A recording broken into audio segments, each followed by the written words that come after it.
Hello everyone, it's the 16th anniversary of Turquoise 6 above the matrix. My forum board, yes. I don't know if you can read that, but that's my forum board, and I'm looking at it on my phone right now. My name is Carol, otherwise known as Turquoise. That's my name on YouTube. And I'm here to reverse de-evolution with universal ethics. My 6 modules of mental wellness, my 6 principles of universal ethics, and having an anniversary. That will actually be tomorrow, but I'm making this video right now, because for me, it feels like a whole weekend of celebration right now. The mental health system never served me in my life, and I was participating in a program. I was participating in a treatment program from 2023 to 2025, I think. And I have a couple of videos about API, about being discharged from API. And I have a suspicion, I don't have proof, but I have a suspicion that they were practicing covert, discriminatory, and heteronormative coercion because I was gay, because I had a gay crush on a woman there. Ursula. And I'm over her now, most of the way. But around this time last year, I was still recovering from that. And I had left the program January. Let me try and recall what date. When was the date that I left? My calendar. I'm second screening on another phone here while I'm video recording this video. I left API.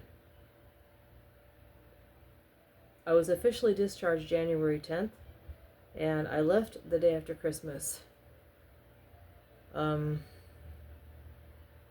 It's on a couple of my videos that I left. I wasn't happy with the way they were behaving toward me, and I got discharged wrongfully because they believed that I wasn't showing up at the program, and I wasn't showing up because I did not want to go back. I wanted to be transferred to another program, another branch of API. I wanted to be transferred to the El Cajon or La Mesa branch. And El Cajon was the second choice because La Mesa, I believe, only did short-term treatment. El Cajon was the only other long-term treatment they could give me. And I'm going to bring up why they didn't transfer me in a moment, but just as a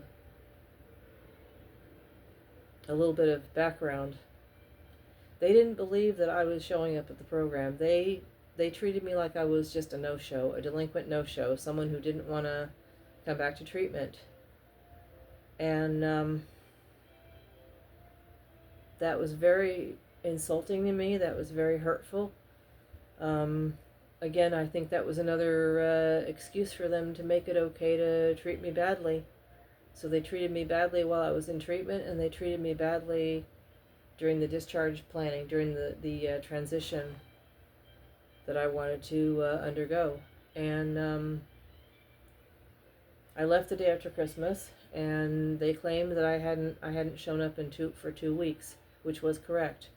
But I had been trying to keep in touch with them a little bit to explain why I didn't want to go back there, but that I wanted to go to another program.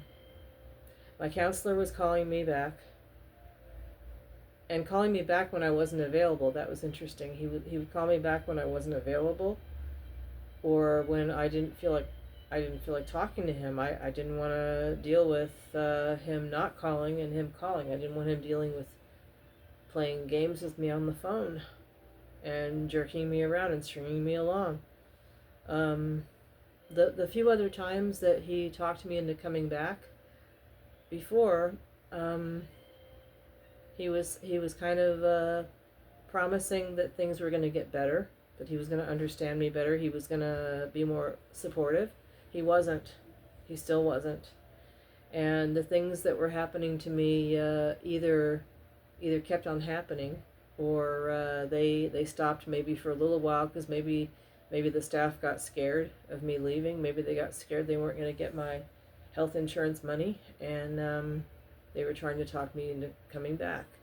And it wasn't that they didn't want me to come back because they cared. They wanted me to come back because they were getting their money. And I'm not the only one who was complaining about this, because there are other people on even on Google reviews that are saying they want their money. They want their records and their books all correct and ledgered and logged. They want to make sure that clients aren't just wasting their money and wasting the government's money, wasting the insurance money by not coming. And I've always made my days, except when I was really messed up over Ursula or when I was sick. And the reason I didn't come back because I was messed up over Ursula was because they were not supportive to me. They were very dismissive when I would come in with tears in my eyes, or shut down, or just, really emotionally decompensated with my symptoms, because I was going through my crush on her with that, and the way she was acting and the way I was feeling, the confusion, my inability to even be able to communicate with her, because I don't know what to say to her. I don't, and another thing, they kept weaponizing HIPAA. They kept saying, you can't impinge on her privacy, Carol. And I said, correction, I can't impinge on her privacy without her permission. I mean, you can call a conference with her and me if she gives permission, right? And they're like, oh no, it doesn't work that way. Well, I consulted later on with my new therapist this past summer, and she said HIPAA doesn't work that way. HIPAA, if the patient does give consent, you can ask questions. You can call a conference. Because I wanted to do that. I wanted to have a talk with her, a supervised talk with her, just to see what the boundaries were and see what was expected of either party. After I left, Ezekiel, that's a pseudonym, Ezekiel, the manager, had said, we don't want in-house relationships, Carol. And I said, I know that, and I don't want to have an in-house relationship with her. What happens between her and me is between her and me. It's not something I'm going to do at the program. And I will discourage her from behaving like that at the program. But I just want to address the issue for therapeutic reasons. And they refuse to do that. And that's heteronormative therapy too. They were very supportive last time I went there. They were very supportive when I went there in 2017. They were very supportive, and they said, okay, you have a crush on Van, a male staff member. You have a crush on Van, let's bring him in and have a talk about it. And we did, and we resolved the issue. And we had a wonderful professional relationship. And I think he was the only one to this day who didn't want me to leave. I told him I might have to leave, this past time, and 2024, 2023. And he's like, Carol, I hope not. You know, we want you here. And I said, I know. I wish you could speak for these other people. I don't know why they're all treating me like this. Well, anyway, I digress. Someone asked me a question. I'm going to get to the question that someone asked me on my forum board about my discharge last year. And I'm going to read it because I think it's important that we know why we don't want to do certain things with certain people or certain energy or certain atmospheres. It's really not safe to share things if all that's going to happen is the same thing over and over again, or if they're going to take advantage or they're going to manipulate or not really care about my well-being and my welfare. Anyway, let's see. Last year about this time, I was thanking some people for being supportive and saying, I want to thank the people that have acknowledged this year. It was a hard time for me. I got discharged wrongfully from the IOP right after Christmas for non-attendance. The reason I say wrongfully is they discharged me. They didn't transfer me. They didn't transition me or walk me through to another program. My counselor just said, bye. Get out of here. You haven't been attending. I sent you those things in the mail, and you can, good luck with your life, Carol. Have a nice life, basically. Very dismissive, very cold, very unsupportive, extremely. I go on to write, I was trying to reason with him. I got discharged wrongfully from the IOP right after Christmas for non-attendance, when in truth I got into a conflict with my counselor. I already explained that. I was trying to reason with him to get transferred to another program over the phone, and he insisted on me going in, and for my own reason I refused, and then he discharged me. I have continued my mental wellness process, which is now called Turquoise 6 above the matrix, which is necessary to form back in 2011. Now, I formed my mental wellness process in 2010, and my Universal Ethics Code came later, much later, in August of 2022. But it's a combination now. It's Turquoise 6 above the matrix, and it's now 16 years old. This was because the mental health system continually let me down, and it let me down once again.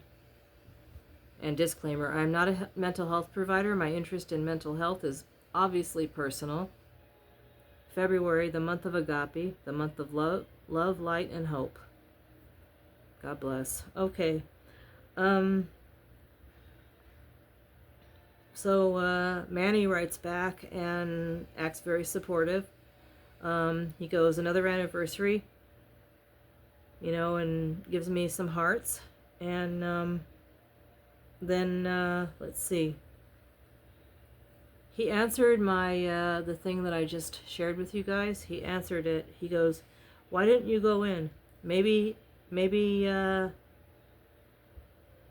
what was the pseudonym? He has a name. What was I calling him? Anyway, I'll call him Ted. Yeah, I'll call him Ted. I forgot my pseudonym for him. Steve. Steve was the pseudonym. Okay, Steve. Why didn't you go in? Maybe Steve thought it was necessary to see you in person before transferring you. And my answer to that was, I had my own reasons that I did not want to share with Steve, my counselor. Pseudonym, not his real name. I'll share them with you because I trust you, Manny. Yeah, he was someone I've known. I think it might be helpful for the forum as well. I put this in capital letters because I want to emphasize my explanation very strongly. I don't know if you can read that, you guys, but there's a paragraph in capital letters, which I will read right now. I was afraid that if I went in person, he would talk me into staying. You all need to understand that I really did not want to leave, but I was being treated badly there, and I needed to at least get transferred to another branch. I had mentioned this before to him, and he had dismissed it with the attitude of thinking that if I went to another program, I was going to be dealing with the same problem. Well, Ursula was not going to that program. I needed to get away from the situation with her. I clearly did not want to have an in-house relationship with her. See? That should have supported my case right there. I did not want to do anything to her. I did not want to keep going through this spiral, this messed up thing with this crush on her. I wanted to get away from it, from the situation, and bless her from a distance. And so he's going, you're gonna have the same problems over at in El Cajon, API. He has this attitude of thinking, I'm gonna be doing that. He also expressed to me in so many words that he didn't trust me to attend a program further away from home because of my attendance problems presently.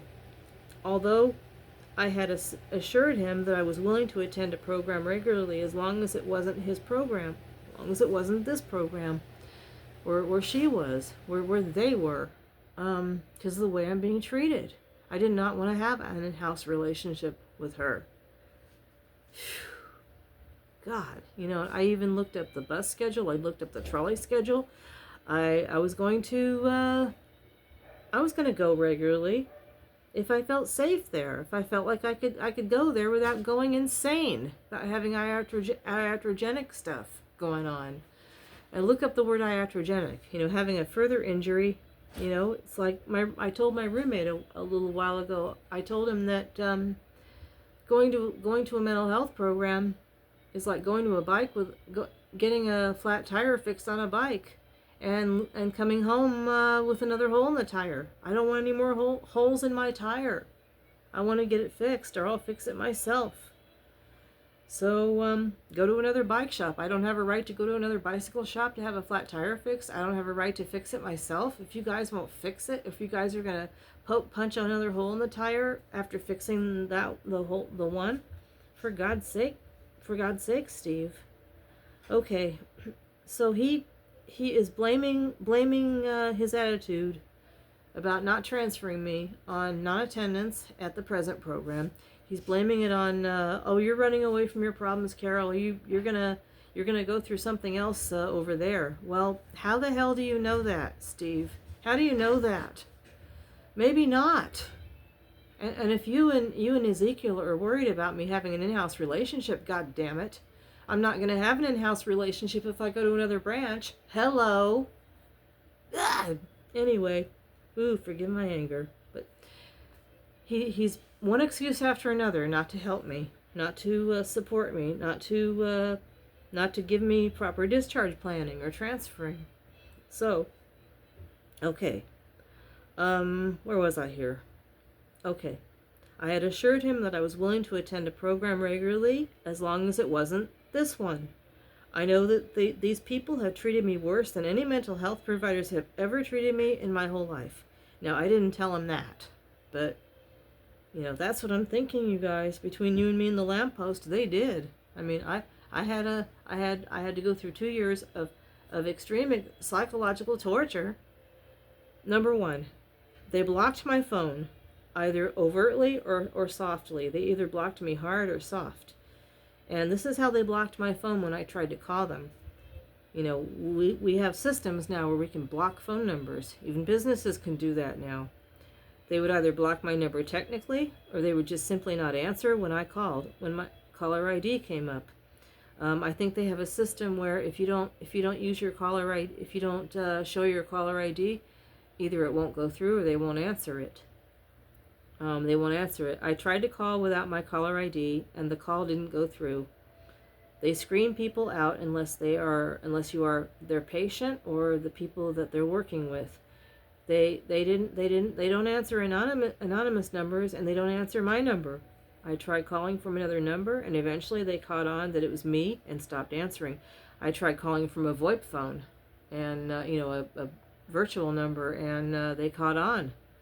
They stopped answering my calls.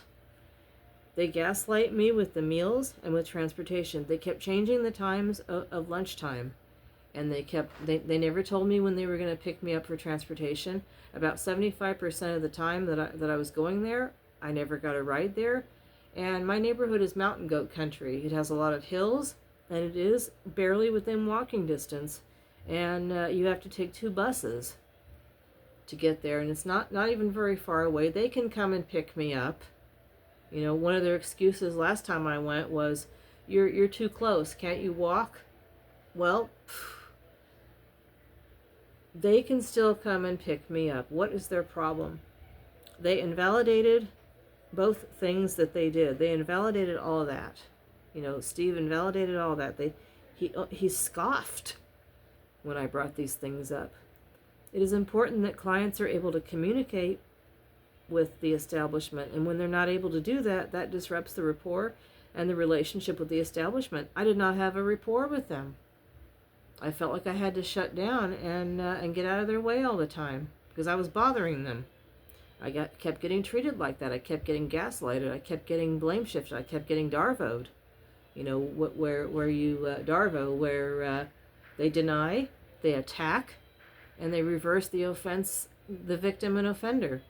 They treated me like I was the offender because I'm gay, because they thought I wanted to have a relationship there, and because they thought I was acting all mental and all angry and all fucked up by, you know, what I just said.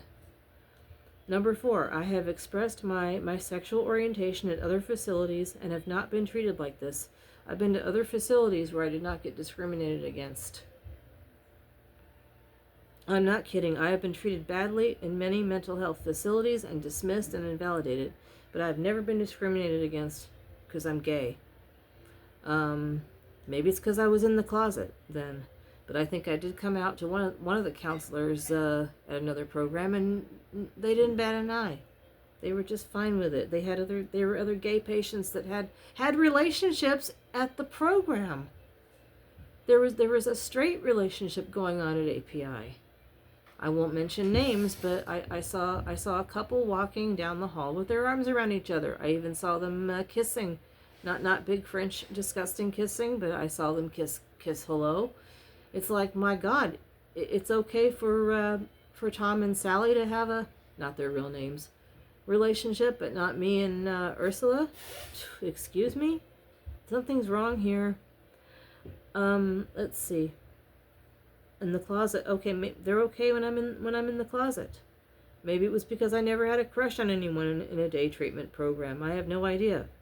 I'm confused, scratching my head. Why is it different with me? I was afraid that I was going to get talked back into staying. I didn't want to go in person that last time because I did not want to get talked into coming back. I wanted to get transferred, and he did not want to transfer me. Many survivors are afraid to go back to their abusers or their situations because of this. Please look this up, ladies and gentlemen. It's called trauma bonding. It's called Stockholm Syndrome in extreme cases. This information is based on my own experience and on data that I've looked up on the internet. Look up iatrogenic. Look up Stockholm Syndrome. Look up trauma bonding. We don't want to go back. We don't want to go back to the people that abused us. We don't. We want to get the fuck out of there. We don't want to get talked back into coming back. And that's why I didn't go back. Well, instead of getting transferred, instead of getting supported and wished well, I got fucking kicked out. And I got accused of non-attendance. And I will never forget that as long as I live. I will tell people about it. I'm not afraid to do that, God damn it. And by luck, I now have a gay therapist that I, by good luck, met at the clinic that I'm going to now. It's not a mental health program, but it is a mental health provider that I found. I found a needle in the haystack, and I am under care now, but it's a lot better because it's low maintenance, and I can still do my turquoise 6. Take care, everyone. Happy weekend. Be safe this holiday.